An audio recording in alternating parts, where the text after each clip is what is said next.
এতিয়া মোৰ তাত যিখিনি তথ্য আছে মই আপোনাৰ সদনত জ্ঞাতাৰ্থে জনাই থম আৰু কেইদিনমান পিছত নহলে পলিটিকেল কৰা বুলি হাহাকাৰ কৰিব যে আজি মোৰ তাত তথ্য আছে যে যিখন অৰ্কিড পাৰ্ক আমাৰ অখিল গগৈ ডাঙৰীয়াই চলাই আছে সেই অৰ্কিড পাৰ্কৰ এন্ট্ৰি ফিজৰ ওপৰত যিটো জিএসটি দিব লাগে সেই জিএসটিত বহুত ডাঙৰ ঘটলা আছে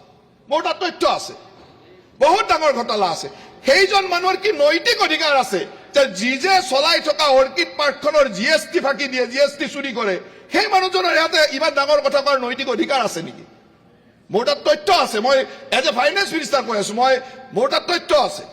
এতিয়া মই যদি তাত ইমিডিয়েটলি জিএসটিৰ অফিচাৰ পঠাই দিওঁ ৰেড মাৰিব পঠাই দিওঁ লগে লগে পলিটিকেল কৰি পেলাব যে আমাৰ এনেকুৱা পলিটিকেল কৰিলে বিৰোধীক হাৰাশাস্তি কৰিলে অমুক কৰিলে সেইকাৰণে মই সময়লৈ ৰৈ আছো আপোনালোকৰ পৰা সন্মতি ল'ম যে আপোনালোকে সন্মতি দিয়ক যদি সন্মতি দিয়ে মই কালি অফিচাৰ পঠাই দিম সন্মতি দিয়ক আপোনালোকে যে পঠাব লাগে অসম বিধানসভাই সন্মতি দিয়ক বিৰোধী দলসকলে দিয়ক আপোনালোকে পিছফালে ৰাইজৰ দলৰ বিধায়ক আছে কওক আপোনালোকে যে আপোনালোকৰ ৰাইজৰ দলৰ নেতাই জিএসটি ফাঁকি দিয়াৰ অভিযোগ আহিছে কওক ৰেড কৰিব লাগে যদি কোৱাৰ হক নাই ৰেড কৰিব লাগে কওক আপুনি স্পষ্টতাৰে কওক মই কালি জিএসটি অফিচাৰ পঠাম মন্ত্ৰী মহোদয় এইটো সমবায়হে পৰিচালনা কৰি সমবায়খনতে যদি সমবায় তেওঁ অধ্যক্ষ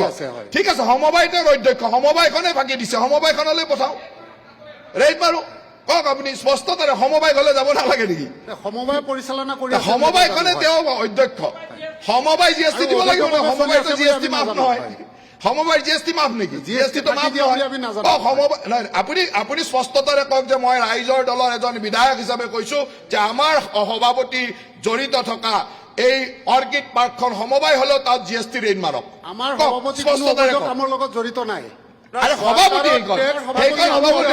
সমিতিৰ সভাপতি হলেও নালাগে জুন হলেও নালাগে এইটো ৰেহাই দিব নালাগে নিশ্চয়কৈ মই আপোনালোকৰ পৰা পাৰ্মিশ্যন ল'ব বিচাৰিছো যে মই পাৰ্মিশ্যন ল'ব বিচাৰিছো অসম বিধানসভাই পাৰ্মিশ্যন দিয়ক বিশেষকৈ আপুনি স্পষ্টতাৰে কওক আপুনি কওক তেখেত নাই আপুনিয়ে কওক যে হয় আমাৰ সভাপতি হলে তেওঁৰ তাত যাব পাৰি জিএসটি ৰেট মাৰিব পাৰি মই জনাত আমাৰ সভাপতি কোনো অবৈধ কামৰ লগত জড়িত নাই আৰে জিএসটি ফাঁকি দিয়াতকৈ ডাঙৰ অবৈধ কাম কি আছে আমাৰ সভাপতিয়ে জিএসটি ফাঁকি দিয়াতকৈ ডাঙৰ ৰাষ্ট্ৰদ্ৰোহী কাম কি আছে সিন্ডিকেট বন্ধ হ'ব লাগে অসমত নহয় নহয় অসমত জিএসটি ফাঁকি দিয়াতকৈ ডাঙৰ ৰাষ্ট্ৰদ্ৰোহী কাম কি আছে যিজন মানুহে চৰকাৰৰ ৰাজহ ফাঁকি দিয়ে তাতকৈ ডাঙৰ ৰাষ্ট্ৰদ্ৰোহী কাম কি আছে কওক এইটোতো ৰাষ্ট্ৰদ্ৰোহী কাম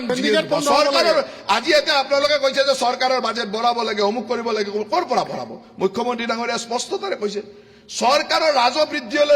বাঢ়িব চৰকাৰে আজিৰ তাৰিখত আমাৰ ওন সোৰ্স 36%। আমি নিজে চৰকাৰে ৰাজহ সংগ্ৰহ কৰো 37%।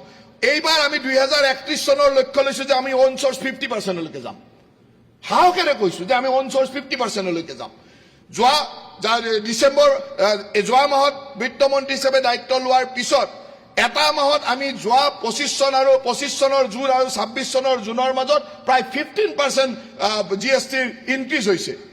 আজি প্ৰতিটো মুহূৰ্তত আমি এই ধৰণৰ কামখিনি কৰিবলৈ চেষ্টা কৰিছো কিন্তু ৰাজহ ফাঁকি দিয়া মানুহবিলাকে যদি ইয়াত ডাঙৰ কথা কয় যে ৰাজহ চৰকাৰৰ ৰাজহই নিদিয়ে সেই মানে ডাঙৰ কথা কৈ